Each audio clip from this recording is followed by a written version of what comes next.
objet nombre, SCP-70. Classe, sûr. Procédure de confinement spéciale, SCP-70 doit être maintenu dans une pièce en béton armée d'au moins 10 mètres sur 10 mètres qui doit être gardée et contrôlée à distance en permanence.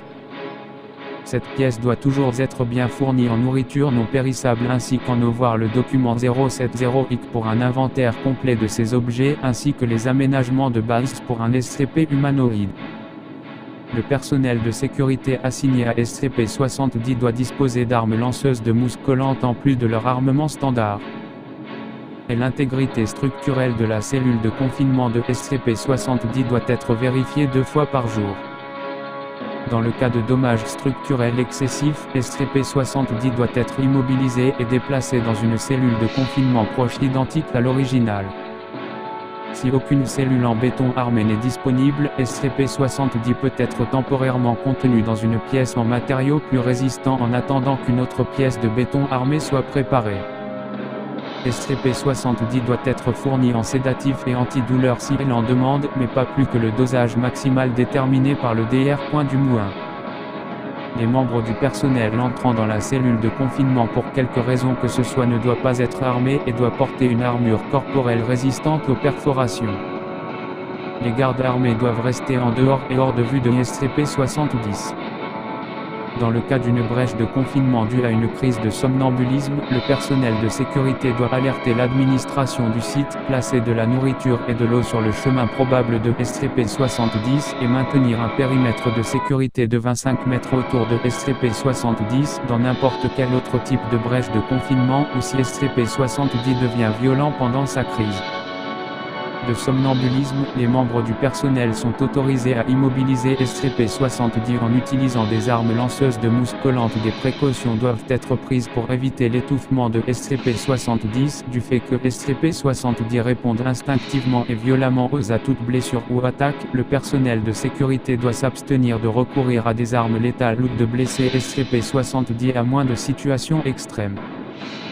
Description: SCP-70 est apparemment un humain mâle d'origine amérindienne et est extérieurement normal excepté une paire d'ailes rouillées en métal émergeant de son dos. Chaque aile est composée de plusieurs barres de métal longues d'à peu près 6 cm connectées bout à bout par des rivets rotatifs, l'ensemble formant un tronçon articulé de métal de 2 mètres de long. Des chaînes de taille variée pendent de ces barres, 22 sur chaque aile, chacune terminée par une pointe barbelée.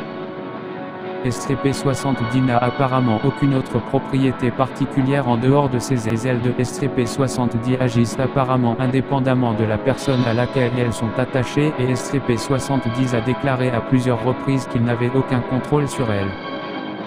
Cependant, quand des dommages physiques sont infligés aux ailes, SCP-70 a montré des signes de détresse physiologique, incluant de la transpiration, le sang refluant du visage et des cris de douleur.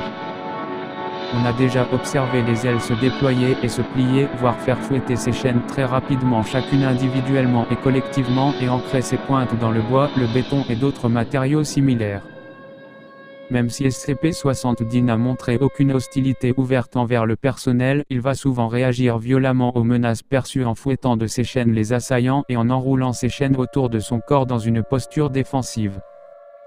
Le moyen le plus efficace pour le maîtriser s'est révélé être la mousse collante, armement non létal qui piège efficacement les chaînes de SCP-70 depuis une distance de sécurité suffisante. En dépit de leur apparence rouillée, les ailes et chaînes de SCP-70 sont aussi solides que de l'alliage d'acier de haute qualité. Cependant, elles sont également aussi denses que du métal et SCP-70 ne peut pas se déplacer comme un humain ordinaire à cause du poids de ses ailes. Pour l'instant, SCP-70 est incapable ou refuse d'utiliser ses ailes pour faciliter ses déplacements. SCP-70 passe le plus clair de son temps ancré au mur ou au plafond, généralement sous sédatif. Addendum 70-1, incident 70-1. À 3h36, SCP-70 a violé son confinement. Le personnel de sécurité a été informé que SCP-70 était apparemment endormi. Il leur a été ordonné de ne pas engager le combat avec SCP-70 et de garder leur distance. En arrimant et ancrant ses chaînes dans les murs et plafonds devant lui, SCP-70 a été capable de se porter lui-même toujours apparemment endormi. À travers le site, SCP-70 a fait irruption dans les réserves de nourriture de la cantine 4 et s'est gorgé de la nourriture et de l'eau présente sur les lieux.